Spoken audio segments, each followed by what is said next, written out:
Hi, I'm Brian, and today I want to show you the two fiber laser markers Haas has to offer.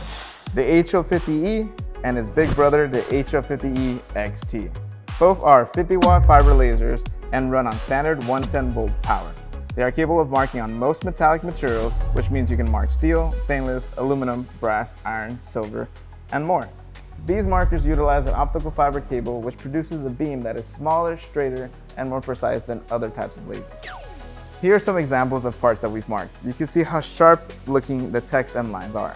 Both models come with two lenses, an f160 lens giving you just over a 4" by 4" marking area, and an f290 lens which gives you a larger 8" by 8" marking area.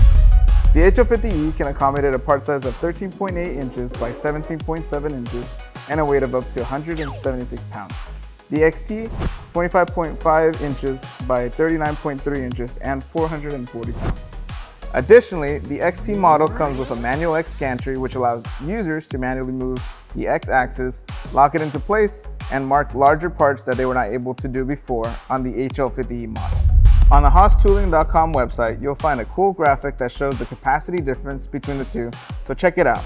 A fume extractor is included with each model, and if you need to rotate parts or mark round parts, we have 2 rotary units available. The magic in these lasers is in the LightBurn software, which makes design and setup simple and intuitive. You can create and edit text easily. Simply click Create Text and start typing.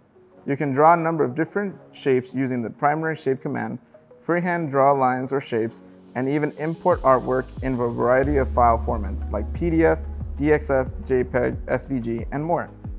You will also have a variety of design options like mirroring, flipping, arraying, and more.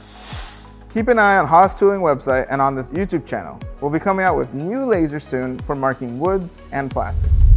To learn about all the Haas laser markers and see current pricing, go to HaasTooling.com. Thanks for watching.